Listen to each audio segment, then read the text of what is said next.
What's going on, fam? My name is Simon, and you're listening to Soundwave TV, transforming your video experience.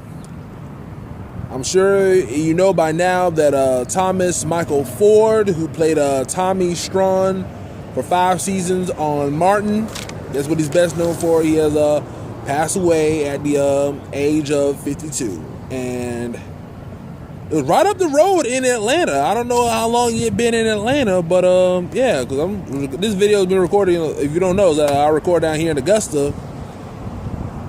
But he had complications from a stomach aneurysm, and one of the things I liked about Tommy that he wasn't a real standoffish celebrity. I always see like pictures of him on like Instagram or Facebook. One of the people that I follow.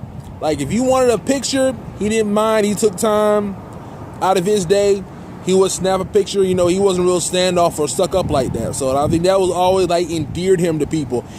And a lot of people, like, had an outpour of, like, support and emotion, you know, showing, you know, giving condolences to the family. Because, you know, even though we didn't know him personally, because he brought so much humor into our lives via the Martin series, you feel a connection.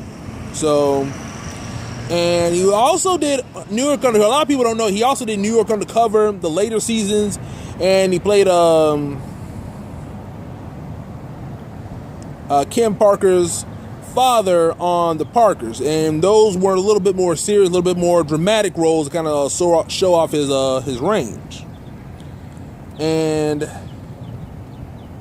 now, he had a very important part. He was sort of like the go-between, because, you know, you had Martin, who sort of was like the pack leader, and then like Cole was like the slacker, and Tommy was sort of like that go-between, you know, sort of like Larry. Yeah, sort of like Larry on the Three Stooges, or Niecy on Moesha, or Dwayne on What's Happening. You know, they always have that middle guy in a comedy trio, sort of play off the other two. You know, I'm trying to think my favorite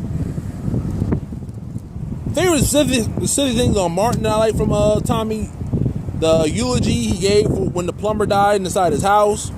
You know, there was always his famous lines, got the draws, and I'm trying to think here.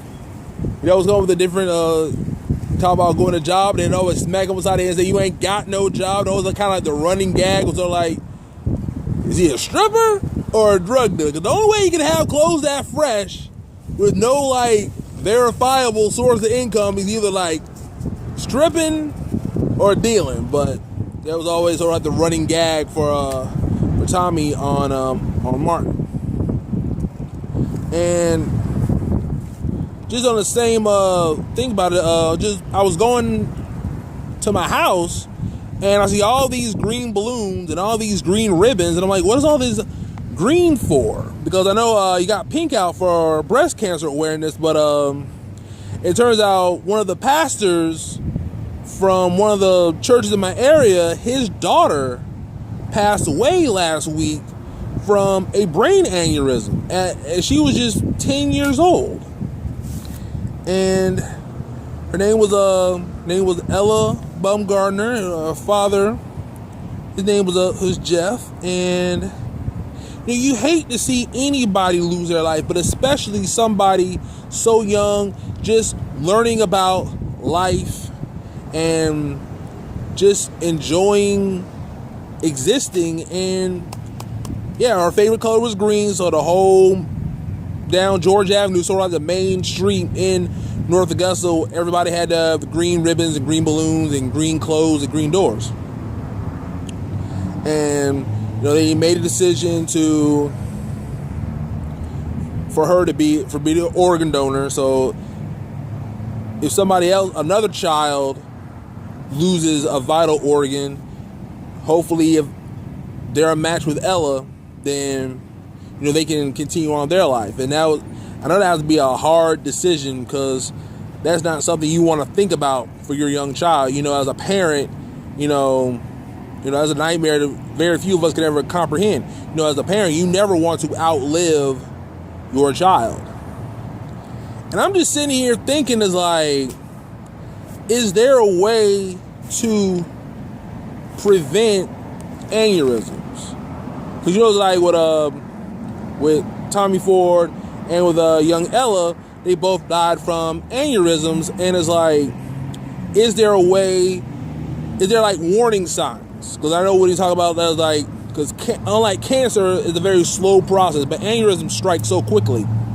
And with stroke, you know, sometimes there are warning signs. And I didn't know, and it's something I probably will look into. Is there a way to prevent, or there are warning signs of an aneurysm to sort of like slow down or minimize those effects? Well, I'm trying to think here. The question I'm going to ask, you can leave down below. Have you lost anybody in your life recently? And how did you proceed? What did you do to sort of like, you never really get over it, but you minimize sort of the sorrow that you feel. And do you believe in organ donations? Are you an organ donor? Because I'm an organ donor. I don't know what they'll be able to use for me. I don't know if I'm in necessarily the peak health, but I'm an organ donor on my license. So, but anyway, in parting, I want to say, live life to the fullest. We're never sure how long we have on this earth. So every day, try to make the world a little better than what it was the day before. Okay. Until next time, this is Soundwave signing off. Peace.